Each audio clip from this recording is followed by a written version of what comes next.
Bueno, muy buenos días todavía, estamos en días. Y el día de hoy quiero dar esta apertura al simposio de GSK. Mi nombre es Tamara Rosales, soy gerente médico de vacunas y estoy dando el apoyo a VIH el día de hoy. Y quiero dar una apertura con unas pequeñas palabras, y es que actualmente tenemos muchas alternativas para el tratamiento de VIH que son eficaces, tienen pocos eventos adversos e incluso son de una sola toma al día. Y nuestro objetivo es seguir impactando en la calidad de vida de nuestros pacientes, asegurándoles un futuro saludable.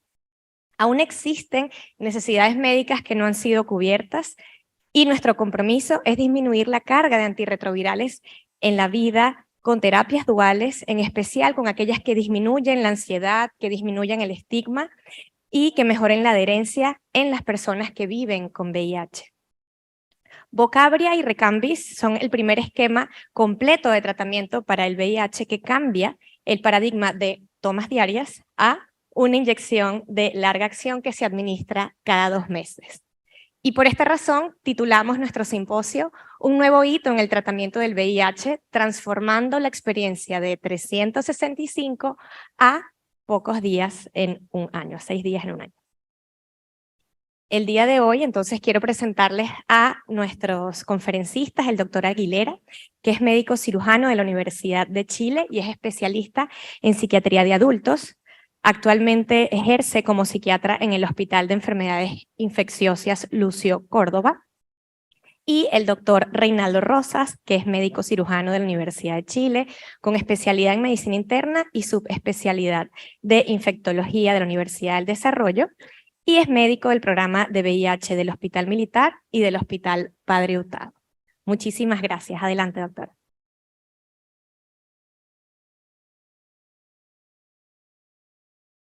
Sí.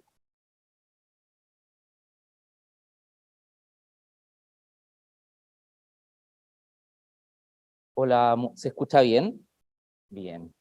Bueno, mi nombre es Miguel, soy médico psiquiatra de Lucio Córdoba. Agradezco la invitación en este espacio. Siempre es un desafío hablar para especialistas que no están ligados directamente a la salud mental, pese a que los síntomas mentales y la vida mental de nuestros pacientes ubicuan toda la medicina, incluso con fenómenos como la transferencia y la contratransferencia, que es las emociones que uno le provoca al paciente y lo que el paciente siente por nosotros.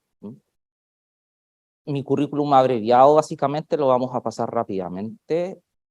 Mis conflictos de interés son básicamente para esta charla, que esta charla recibe financiamiento por GSK, he recibido financiamiento en otras oportunidades y además recibo visita médica de los laboratorios que están ahí individualizados. Esto es lo que vamos a revisar básicamente de forma breve. No pretendo hacer una exposición extensa de esto porque da para harto, pero ¿qué entendemos por calidad de vida? Porque se habla bastante de este concepto y de pronto no tenemos muy claro a qué estamos haciendo referencia, pese a que hay bastantes estudios que incluyen la calidad de vida y escalas de calidad de vida incluso que se aplican a los pacientes. Vamos a hablar de adherencia y de la relación del paciente con el tratamiento. Vamos a ver este concepto que es bien novedoso del modelo de estrés de minorías y preferencia de los usuarios respecto al tratamiento antirretroviral para finalizar. ¿Qué entendemos por calidad de vida? Podría ser básicamente entendido como qué tan congruente siente el paciente su vida respecto a su proyecto vital y a las expectativas sociales y también con las preocupaciones que tenga respecto de sí y de su relación con el entorno.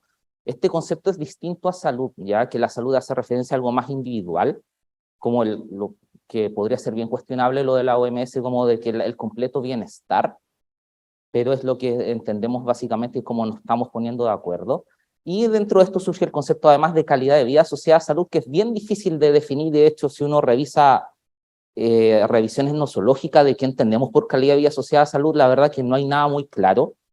Pero pese a esta falta de claridad y de que pueden ser conceptos algo etéreos en un principio, sabemos que es importante, por eso se investiga, y que pareciera ser de que los pacientes necesitan algo más que tomar el medicamento, incluso cuando terminan un tratamiento. Parece que las cosas no terminan después de que finaliza digamos, hay cosas que siguen pasando. Un modelo de esto, como es el modelo de determinantes en salud, que ahí pueden ver de que hay cosas que tienen que ver con aspectos estructurales como la gobernanza, políticas macroeconómicas, que impactan a su vez en cosas como del basal del paciente, como la educación, a qué se dedica, si pertenece a una etnia, que determinan a su vez la posición social, que esto además tiene aspectos como la realidad material de la persona, factores conductuales, biológicos, y esto determina finalmente un acceso a sistemas de salud y a su vez la distribución de la salud en la población. Esto también impacta finalmente en la manera en que se modela los aspectos estructurales. Ejemplo, esto fue el COVID. O sea, políticas desde la vacunación masiva, la pérdida de empleos, van modelando las circunstancias donde está la población y específicamente nuestros usuarios de manera individual. Y ahora, ¿qué entendemos por adherencia? Podría ser básicamente definido como qué tanto sigue el paciente la conducta que yo le indiqué que hiciera, ¿ya? Que puede ser más allá de tomar un medicamento, o sea, modificaciones del estilo de vida, seguir una dieta, hacer ejercicio, apagar las pantallas antes de dormir, evitar los carbohidratos, cualquier indicación que ésta sea, que la puede no solamente hacer un médico, sino que cualquier profesional sanitario. Sin embargo, aquí me quería detener un momento porque esto es distinto del cumplimiento terapéutico, que la adherencia viene desde este concepto más elemental y más antiguo, que se acuñó por Haynes en el 76, y el cumplimiento es cómo seguir esto, pero pasan varias cosas. Cuando uno habla de adherencia, pasan dos cosas. La primera es que esto es una cosa que requiere el consentimiento, o sea, el paciente debe querer hacerlo, y en segundo término, esto es una cosa dinámica en el tiempo, ¿ya? El paciente puede presentar buena adherencia y tener un quiebre de la misma, pero también la ventaja de esto es que, y tiene sentido hablar de, y que esté yo acá, de que un paciente mal adherente puede recuperar la adherencia, ¿ya? Y para ustedes también como tratantes, el que sea dinámico requiere necesariamente y forzosamente que esto debe ser evaluado constantemente, ¿ya? No basta con hacer la evaluación de ingreso, o sea, cada vez que el usuario tenga contacto con algún profesional del equipo es importante ver cómo está tu adherencia, o sea, se te olvida, cuántas veces se te olvida, cuántas horas de diferencia hay. Hacer ese tipo de preguntas es absolutamente importante. Este estudio muestra como la satisfacción en distintos países de los pacientes respecto al servicio que reciben sanitario y al tratamiento farmacológico en sí, y vemos de que alrededor del 17% que es poquito, está satisfecho tanto con el tratamiento y con los medicamentos que toma. Y aquí también hay un punto, o sea, como mejorar, diversificar las opciones puede ayudar a aumentar la adherencia y a mejorar esto de la calidad de vida que estábamos hablando. Ahora, ¿qué cosas influyen? ¿Ya? Es una lista enorme, hay cientos de esto, es una lista bastante pequeña por extensa que se pueda ver a priori, pero no es así. Recordemos también de que los usuarios hacen un vínculo con su tratamiento, ya como una especie de figura de cuidado, como en términos un poquito más psicodinámico, más etéreo, esas cosas raras que hablamos los psiquiatras, pero los pacientes establecen un vínculo cuando toman su remedio, ¿ya? Con figuras de cuidado a lo largo de su ciclo vital o con el hecho mismo de recibir un cuidado. Entonces eso también, si hay alteraciones vinculares, también puede afectarse esta adherencia. Y hay otros factores que afectan, por ejemplo, como los relacionados con el tratamiento mismo, con la frecuencia, la complejidad, efectos adversos, cosas relacionadas con el paciente como la edad, el estilo de vida, si hay problemas neurocognitivos que son frecuentes, incluso a la medida que avanza el paciente en el ciclo vital. Recordar también de que no existe así como la demencia senil, ¿ya? O sea, la demencia no es normal en el ciclo vital, es un evento adverso, si uno lo quiere ver de alguna manera. Factores socioeconómicos, como si es que el paciente tiene o no trabajo, si tiene o no techo. Factores relacionados con nosotros como equipo de salud, con el estigma que ponemos nosotros muchas veces con los pacientes, con cómo comunicamos nuestras cosas, y también con cosas relacionadas con la enfermedad que tienen que ver, por ejemplo, con el estigma de la misma, si es que la percepción de riesgo de esta, si es que hay unos síntomas y cuánto tiempo ha pasado desde el diagnóstico. Sabemos que no es lo mismo un paciente que se diagnostica frecuentemente o se hace screening frecuentemente y en algún momento sale reactivo, alguno que se hace screening cada 10 años y lo diagnosticamos en esa oportunidad. Ahora, hablando del modelo 3 de minorías, se ha repetido a lo largo del realidad y desafío el concepto de estigma. El estigma también tiene que ver no es solamente como el tema de prejuicio, sino que es cómo lo vive el paciente a lo largo del ciclo vital y cuántas veces se tiene que ver enfrentado a este estigma, ¿ya? Que es una exposición repetida y que puede tener incluso consecuencias a nivel biológico, ¿ya? Por ejemplo, desde el modelo desde el punto de vista de este modelo, o sea, la revelación constante, cada vez que alguien conoce una pareja, por ejemplo, el hecho de develar el diagnóstico, de ocultarlo en el trabajo, de tener que ocultar los fármacos cuando, si es que trabajo, se tiene que tomar la medicación a la hora de almuerzo, por ejemplo. Esto también se modela con la estrategia de afrontamiento o coping, como le decimos nosotros, y también hay moduladores biológicos que tienen que ver fundamentalmente con epigenética y disregulaciones hormonales que tienen como consecuencia distintos aspectos biológicos como aumento de la inflamación, disregulación inmune, que predisponen al paciente tanto a enfermedades somáticas como mentales también. Este gráfico también ilustra lo mismo, o sea, de que el estigma se presenta en distintas oportunidades o el verse enfrentado a estigma durante el ciclo vital, desde que el paciente adquiere el VIH, y que hay consecuencias a nivel personal, en los vínculos más cercanos, en la comunidad en general, incluso lo estructural, ¿ya? O sea, el hecho de que haya leyes que protejan o no a los usuarios, de cómo es la acogida de las instituciones públicas, todo eso va impactando en cómo se enfrenta el usuario al estigma, inclusive cuando alguien, por ejemplo, el paciente llega a nuestro centro en el Lucio Córdoba, de que el guardia lo trate como corresponde, si es de alguna del grupo de las diversidades sexuales, también de que se le respeten sus pronombres, por ejemplo. Todo eso va influyendo en cómo que el paciente se sienta apoyado o no finalmente. Y también si es que experimenta lo displacentero del estigma, ¿ya? ¿Qué preferirían los pacientes dentro de esto que hemos hablado con los vínculos? De que el 70% más o menos preferiría tener un tratamiento simplificado, que eso está en una realidad hoy en día, pero el 83% agradecería no tomar a diario la terapia y eso también influye por el tener que estar recordando constantemente que vive con VIH. Y además en algunos pacientes, si bien no es una cosa tan frecuente, pero hay algunos que tienen síntomas del espectro del trauma, y esta reexperimentación constante puede influir en la presencia de síntomas y en el manejo y en el pronóstico funcional en el largo plazo. Y eso lo vemos también en la clínica, pacientes que han tenido una entrega del diagnóstico de manera poco adecuada, por ejemplo, eso también lo vemos. Pacientes que se acercan a realizarse la prueba y le avisan ahí desde la APS a toda la familia del paciente, el último que se entera, y después el paciente llega a buscar sus resultados, se va a la casa, le reciben con las cosas afuera en el bolsón de basura y lo golpean. Eso lo vemos con cierta frecuencia todavía, que parezca una viñeta muy ochentera, eso lamentablemente ocurre aún. Entonces todas esas cosas pueden impactar en qué tan grave puede ser que el paciente recuerde esto a diario. Y ahora, ¿qué necesidades surgen a partir de esto? El miedo a develar el diagnóstico, como no solamente a la familia, sino como les decía, cada vez de que conocen a alguien, por ejemplo, o en los trabajos, a pesar de que hay leyes en Chile que protegen a los usuarios, todavía hay empresas que piden el examen y eso también es una práctica que lamentablemente no termina del todo. También está la ansiedad por ser adherente en los pacientes más neuróticos, sobre todo, que la pregunta típica, ¿cuánto me puedo atrasar? ¿Qué pasa si me atraso una hora? ¿Si me atraso 20 minutos? Eso también son situaciones que aumentan la ansiedad de los usuarios. Y el recuerdo diario de la enfermedad, como les decía también, o del vivir con VIH, que tiene especialmente impacto en aquellos usuarios que tienen posiblemente algún espectro de síntomas ligados al trauma.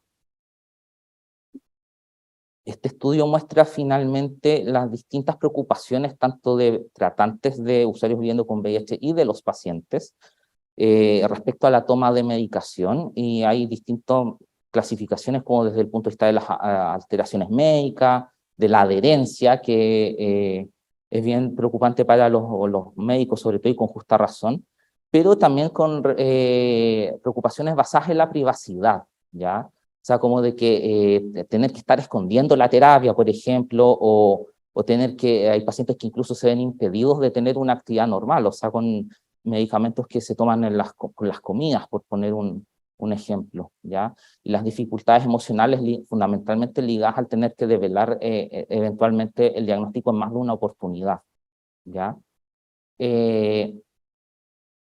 Eso, lo que les quería dar un anuncio aprovechando la vitrina, es que el Hospital Lucio Córdoba está organizando una jornada de psiquiatría y VIH que se va a efectuar el jueves 15 de junio en el aula magna de la Facultad de Derecho de la Universidad Diego Portales. Vamos a tener expositores internacionales que también son personas importantes en el ámbito de la psiquiatría y del VIH, como la doctora Marian Cohen o el doctor Jordi Blanch, que son grandes exponentes del tema, así que desde ahí están invitados y el lanzamiento del evento va a ser la próxima semana, así que llegar a las invitaciones respectivas o eventualmente pueden inscribirse también. Así que muchas gracias por su tiempo.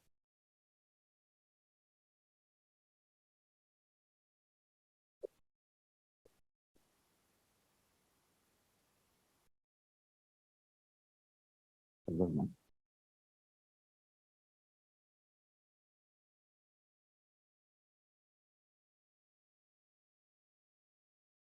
¿Se escucha? Sí, ahí sí. Bueno, muy buenos días a todos.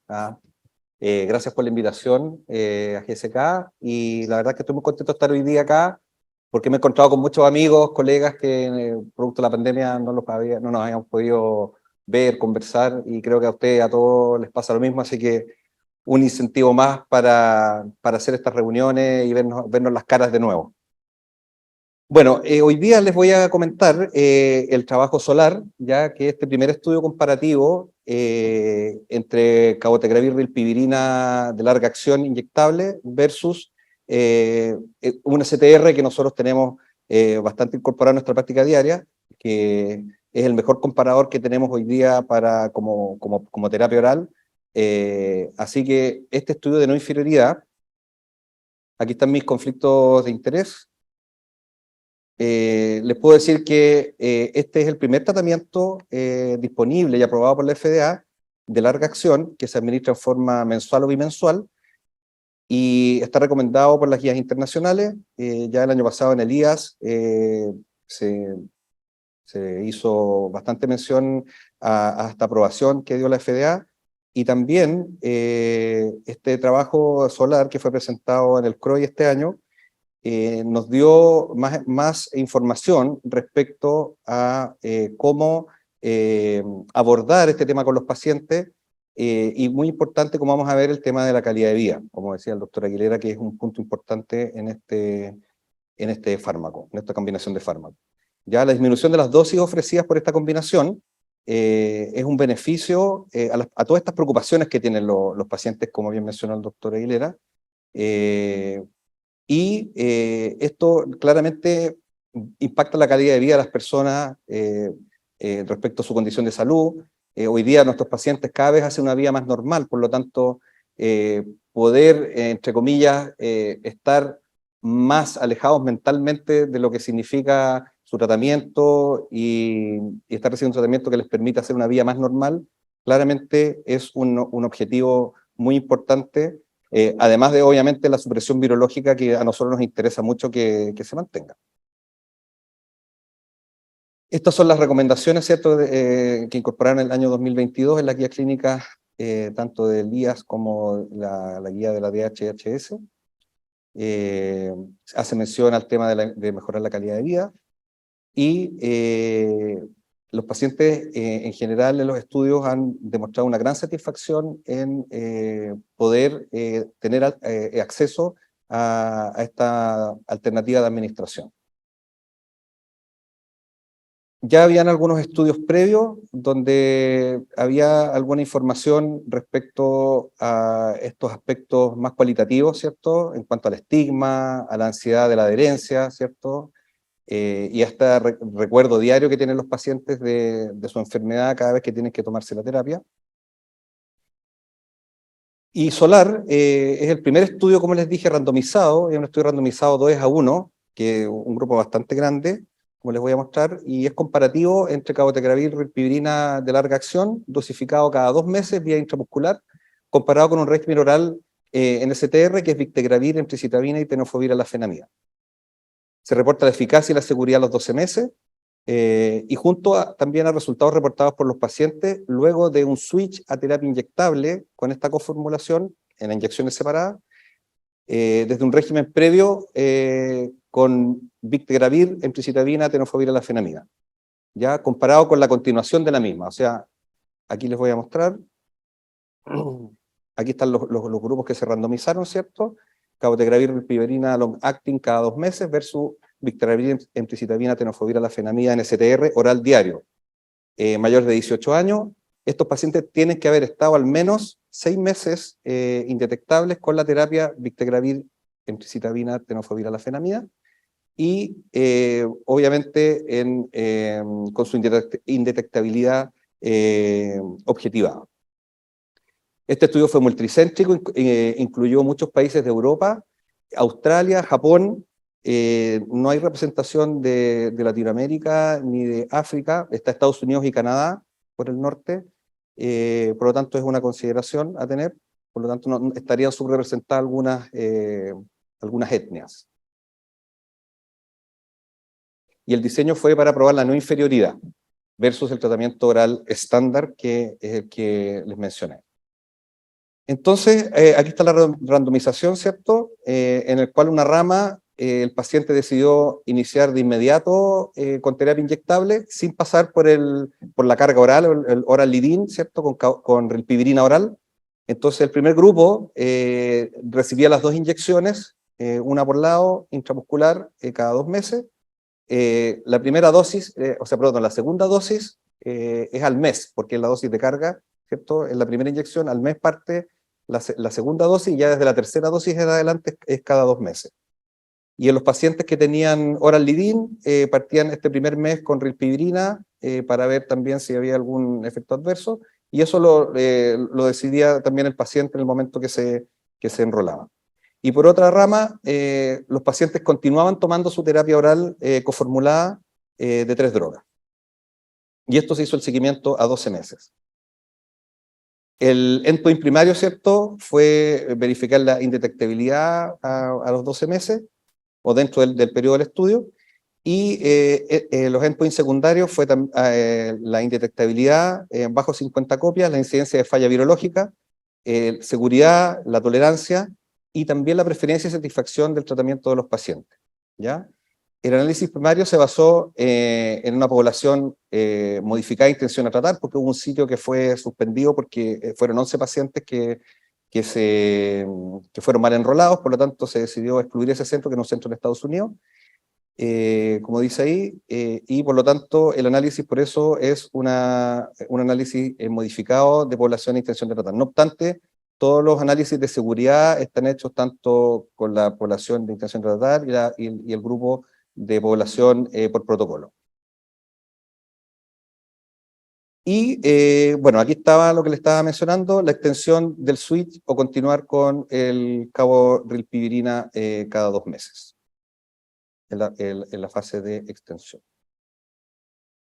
¿Cuáles eran las características basales de los grupos? Eran bastante similares en sus características tanto demográficas como de etnias. También estaban representadas ¿cómo se llama? Aquí está el índice de masa corporal, como ustedes pueden ver ahí, que es algo también importante. Los pacientes estaban en promedio, en una mediana, perdón, de 26 y 25 en el otro grupo, y importante también que ya llevaban más o menos 2 años y medio en tratamiento previo con terapia antirretroviral. Algunos estaban en primera línea y otros estaban en segunda línea. Y aquí podemos ver los resultados, y aquí es importante mirar la primera barrita, ¿cierto?, donde está cuántos pacientes tuvieron falla virológica, ¿cierto?, que nos da un índice de la eficacia del tratamiento, y posteriormente vemos al lado el éxito virológico, y finalmente hay un porcentaje de pacientes que no se tuvieron los datos, y ustedes pueden ver aquí cómo ambos tratamientos muestran que no tienen diferencias significativas tanto en la falla virológica como en el éxito virológico, ¿ya?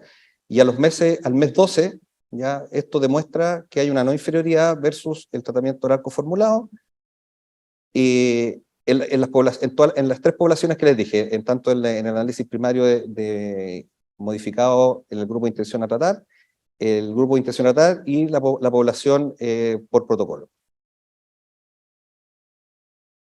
Ahora, aquí tenemos que en el grupo de cabotegravir rilpivirina hubo 3 pacientes que tuvieron falla virológica confirmada, ya, de los 454, y en ellos se encontraron mutaciones asociadas a la rilpivirina y otras mutaciones asociadas también a los inhibidores de la integrasa, que no estaban presentes en el estudio de ADN proviral que se había hecho al inicio del tratamiento, ¿ya?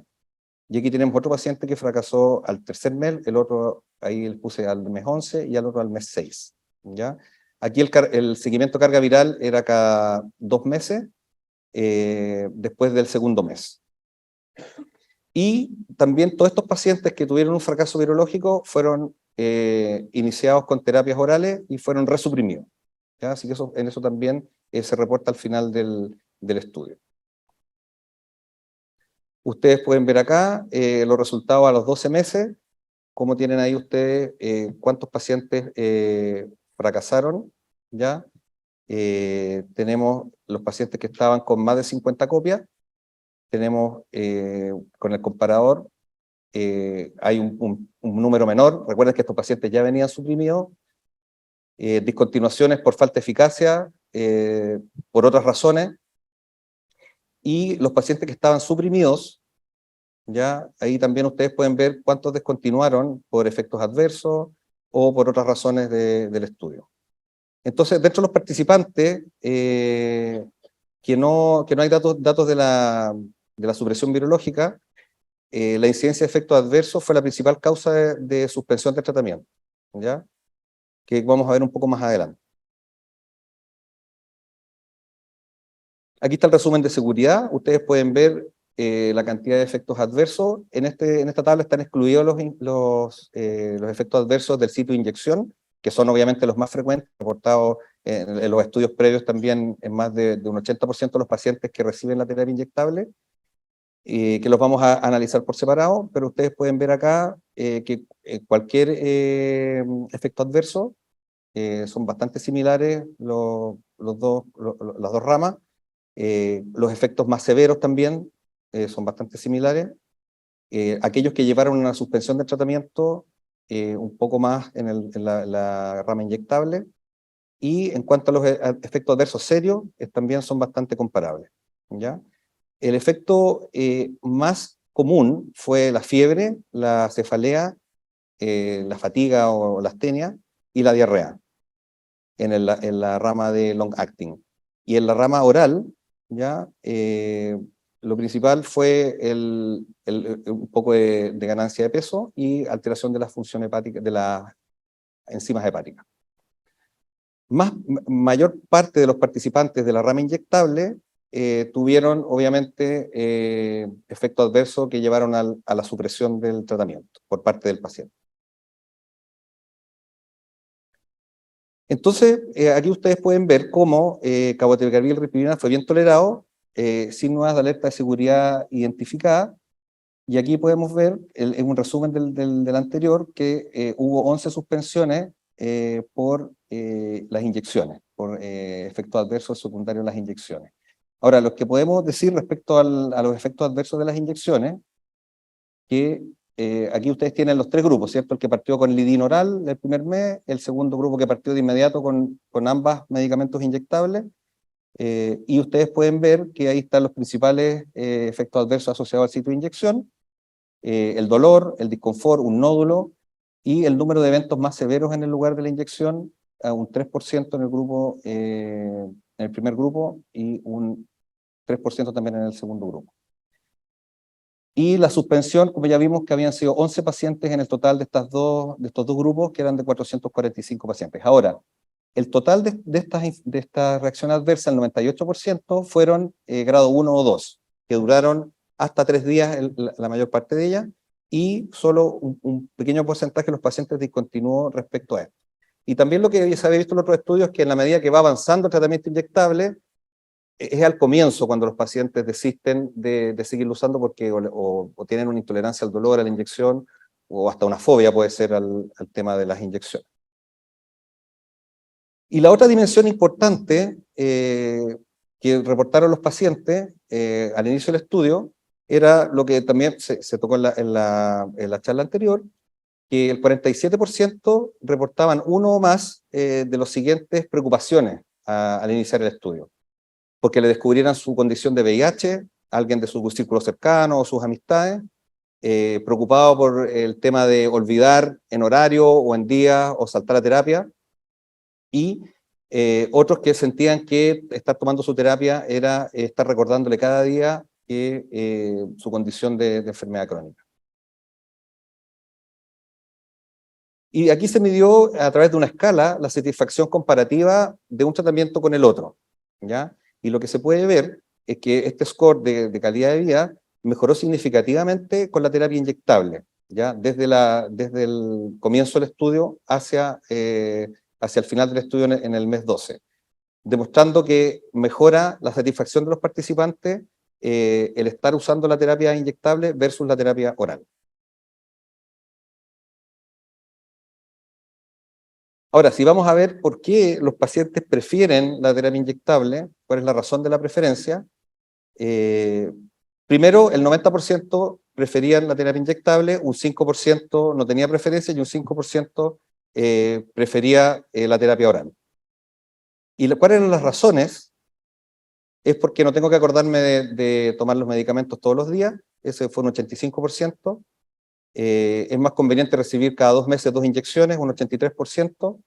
No tengo que andar trayendo mis antivirales, ya eso también es importante para los pacientes. Imagínense de repente en los viajes, incluso hay países que no dejan entrar a los pacientes con sus medicamentos.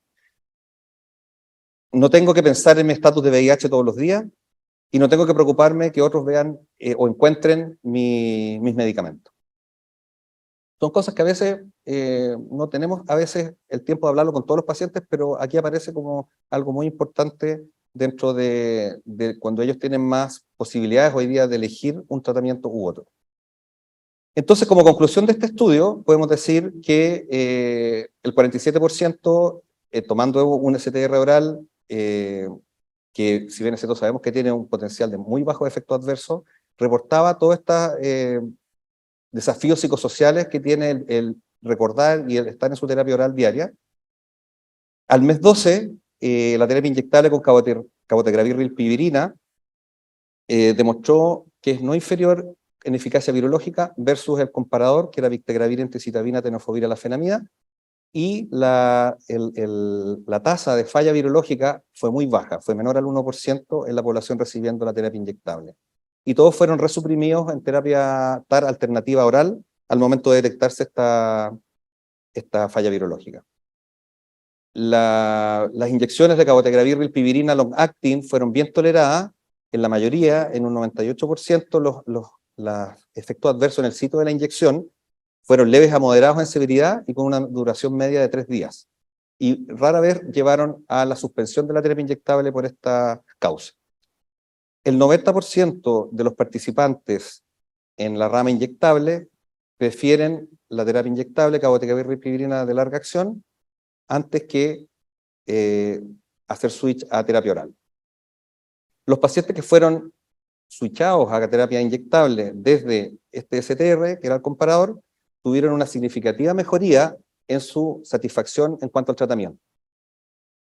Y estos datos demuestran que esta combinación logra llegar a satisfacer necesidades que quizás no conocemos o que estaban muy bajo la línea de flotación de muchas personas que viven con VIH, que están incluso hoy día viralmente suprimidas en terapia oral diaria.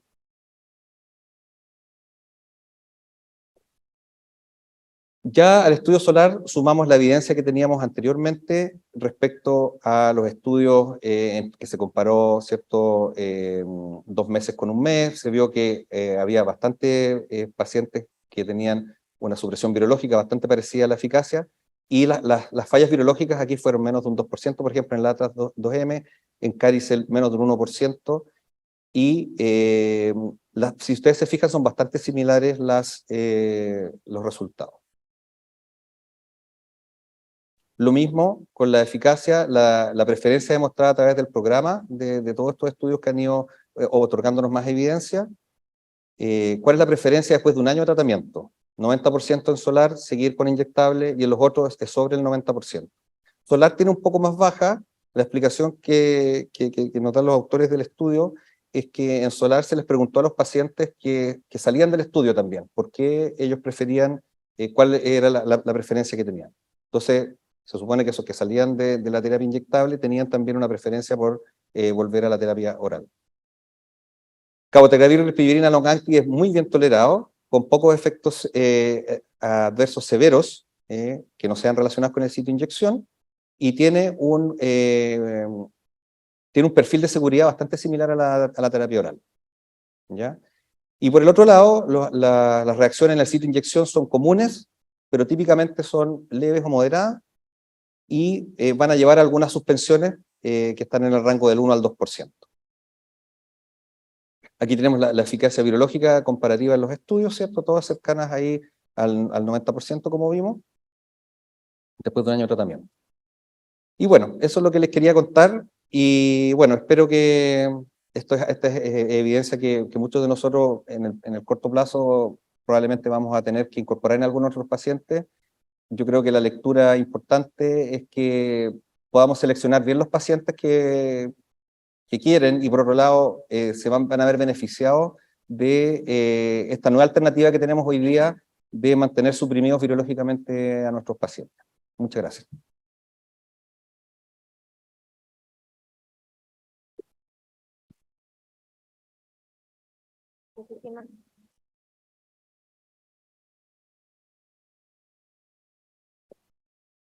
Todavía estoy yo, parece. Aquí, ahora aquí. Bien, muchísimas gracias a ambos por la presentación. Realmente bien interesante ver las ambas caras de la moneda, ¿no? Desde el punto de vista humano, cómo impacta la calidad de vida, todo lo que es el tratamiento y el manejo en el cotidiano de las personas que viven con VIH, y ver tan detalladamente esta comparación de ambas líneas terapéuticas. Quisiera saber si hay alguien en la audiencia que tenga alguna pregunta, que quiera iniciar la sesión.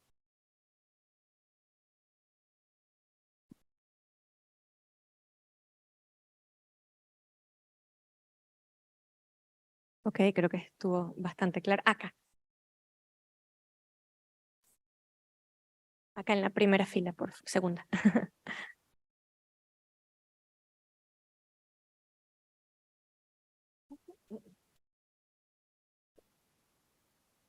Ya.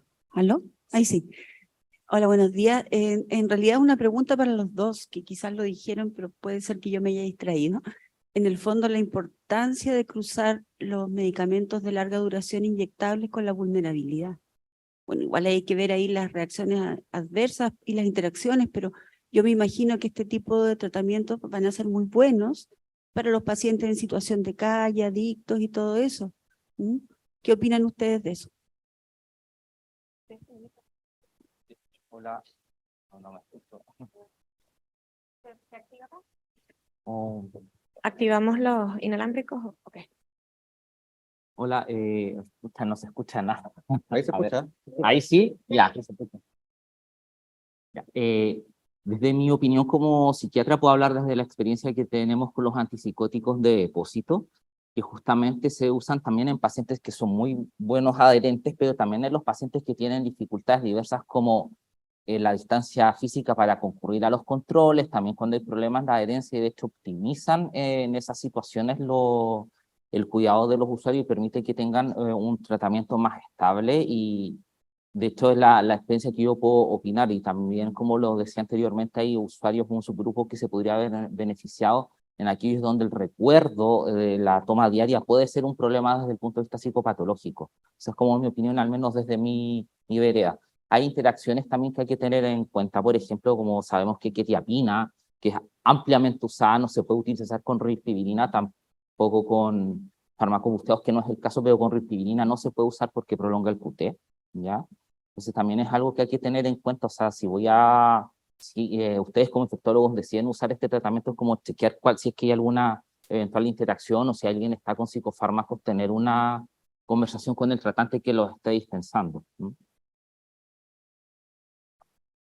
Bueno, en mi opinión, creo que lo importante, como les decía, es que seleccionemos bien los pacientes, porque hoy día nuestros pacientes a los que están suprimidos, los estamos controlando entre 6 y 12 meses, algunos incluso, los que son más bien portados. Entonces, hay que ver si el paciente está dispuesto a venir cada 2 meses a ponerse la inyección, si le queda lejos, le queda cerca. Y otra cosa es cómo uno organiza también el tema para recibir el tratamiento, ya que sea fácil y que no sea algo que el paciente, en vez de dar una satisfacción, le dé una insatisfacción. Entonces, creo que desde el punto de vista médico, están súper claras las indicaciones, que son en pacientes que están virológicamente suprimidos, que no tienen antecedentes de fallas virológicas previos, que tienen una condición también de que nos va a permitir asegurar la adherencia, porque así como no son adherentes en lo oral, perfectamente pueden ser no adherentes en lo inyectable. Entonces eso requiere un análisis, quizá una conversación con el psiquiatra, si el paciente tiene psiquiatra, requiere ajustar algunos medicamentos, si estos pacientes, por ejemplo, situación de calle, que pueden usar algunas drogas, muchos de ellos son enfermos que tienen esquizofrenia, qué sé yo, u otras enfermedades psiquiátricas, pero yo creo que para la mayoría de nuestros pacientes, lo que está pasando es que los pacientes ya están pidiendo la vacuna para el VIH, lo ven en internet, ¿cierto? Uno tiene que estar informado y tiene que explicarle todas estas cosas, que esto va a ser un tratamiento, alguna alternativa para algunos, no para todos probablemente, pero si los seleccionamos bien, yo creo que nos debería ir bien, ¿ya? Esa es un poco la visión que tenemos, todavía no hemos empezado, pero la experiencia que tienen otros países que ya lo están usando es esa. Yo quisiera agregar algo. Cuando uno tiene un paciente que tiene problemas de adherencia, es como cuando usted les llega al paciente con fiebre, entonces hay que preguntarse por qué no está adhiriendo nuestro usuario, ¿ya? No que hace como que simplemente no adhiere, o sea, vimos que la lista puede ser tremenda, pero la tarea es preguntarse y también no hacerlo solo, también tiene que haber ojalá un equipo detrás, bueno, ¿qué está pasando que este paciente no está adhiriendo, ya? O sea, pueden haber distintas causas y hay que empezar a explorar, pero en el fondo tomarlo como un síntoma, ¿ya? Incluso la falta de adherencia, desde mi experiencia, puede ser un síntoma más de un trastorno mental, por ejemplo. O sea, hay que preguntarse por qué está pasando esto. Sí, muchas gracias. La doctora acá y tenemos un doctor atrás también. Adelante. En el estudio o en alguno de los estudios han habido mujeres que hayan estado embarazadas o que se hayan embarazado durante el tratamiento inyectable y si tuvieras que hoy día como priorizar a qué pacientes seleccionarías con quiénes partir, el piloto, a tu juicio, ¿quiénes serían para tratamiento inyectable? Bueno, respecto a la primera, cabotegravir rilpivirina no está indicado en mujeres embarazadas, ni en mujeres que estén con idea de quedar embarazadas prontamente. Por lo tanto, en los estudios no incluyen mujeres embarazadas, ¿ya? Ahí la indicación es un tratamiento oral, como lo es el estándar. Y respecto a lo segundo, ¿cuáles serían, tú dices, los primeros pacientes como para elegir? Yo creo que los pacientes para partir son los que precisamente uno ve que tienen más problemas de adherencia a veces porque se les olvidan las tabletas o tienen miedo de andar con los medicamentos, no son capaces de organizarse en su tratamiento oral, ¿ya?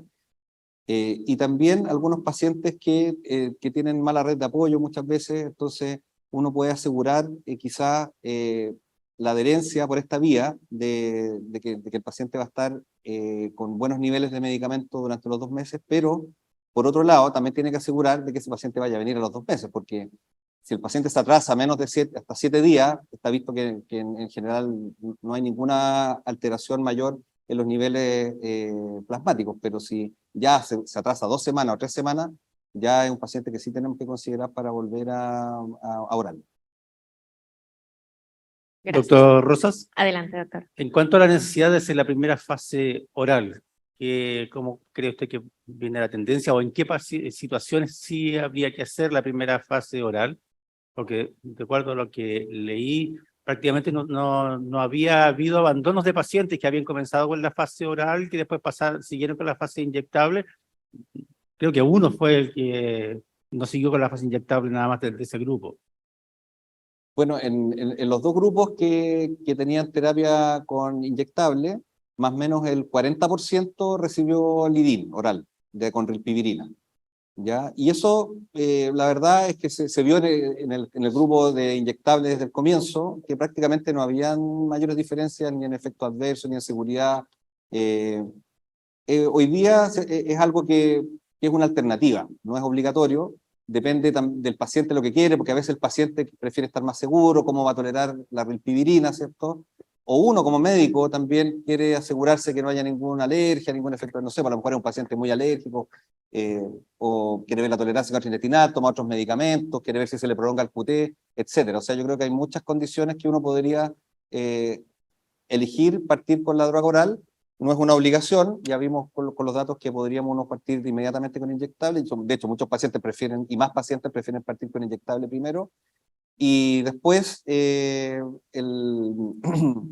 lidín, que es de un mes, que es breve, probablemente nos deja a nosotros más tranquilos a veces como tratante, va a depender de la tolerancia que tiene uno también a, a, a que pueden ocurrir efectos adversos. Igual al paciente hay que decirle cuáles son los efectos adversos que puede presentar, y también que puede presentar falla virológica en el comienzo con este tratamiento, que es un tratamiento de switch, y que por lo tanto los controles van a tener que ser más seguidos. Lo que se recomienda es que los controles sean cada 2 meses, ¿ya?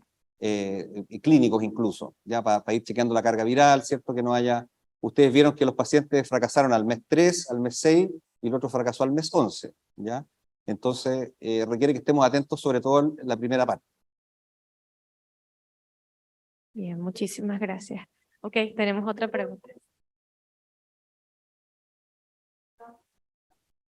El uso en privados de libertad, ¿cuál es su opinión?